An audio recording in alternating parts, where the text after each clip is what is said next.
Genesis 14. Lot's captivity and rescue. At this time Amraphel king of Shinar, Arioch king of Elasa, Chedorlaomer king of Elam, and Tidal king of Goyim went to war against Bera king of Sodom, Bershah king of Gomorrah, Shernab king of Admah, Shemeber king of Zeboim, and the king of Bela, that is, Zor. All these latter kings joined forces in the valley of Siddim, the Salt Sea. For 12 years they had been subject to Chedorlaomer, but in the 13th year they rebelled. In the 14th year, Chedorlaomer and the kings allied with him went out and defeated the Rephates in Ashtaroth Karnaim, the Zuzites in Ham, the Emites in Shave Kiriathaim, and the Horites in the hill country of Seir, as far as El Paran near the desert.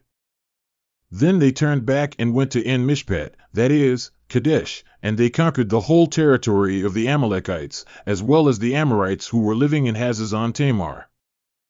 Then the king of Sodom, the king of Gomorrah, the king of Admah, the king of Zeboim, and the king of Bela, that is, Zor, marched out and drew up their battle lines in the valley of Siddim against Chedorlaomer king of Elam, Tidal king of Goyim, Amraphel king of Shinar, and Arioch king of Elasa, 4 kings against 5.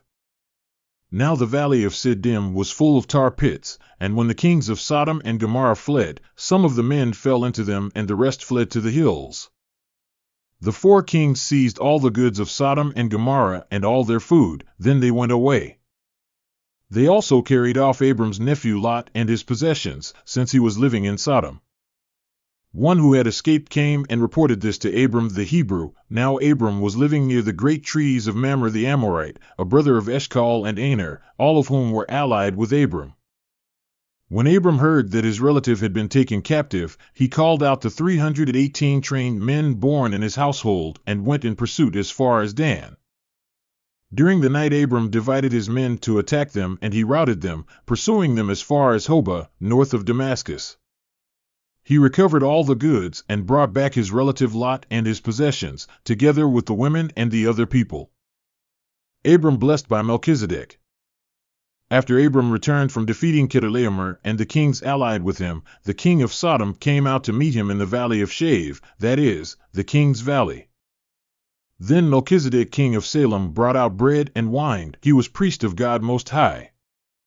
And he blessed Abram, saying, Blessed be Abram by God Most High, creator of heaven and earth. And blessed be God Most High, who delivered your enemies into your hand. Then Abram gave him 1/10 of everything. The king of Sodom said to Abram, Give me the people and keep the goods for yourself. But Abram said to the king of Sodom, I have raised my hand to the Lord, God Most High, creator of heaven and earth, and have taken an oath that I will accept nothing belonging to you, not even a thread or the thong of a sandal, so that you will never be able to say, I made Abram rich. I will accept nothing but what my men have eaten and the share that belongs to the men who went with me to Aner, Eshcol, and Mamre, let them have their share.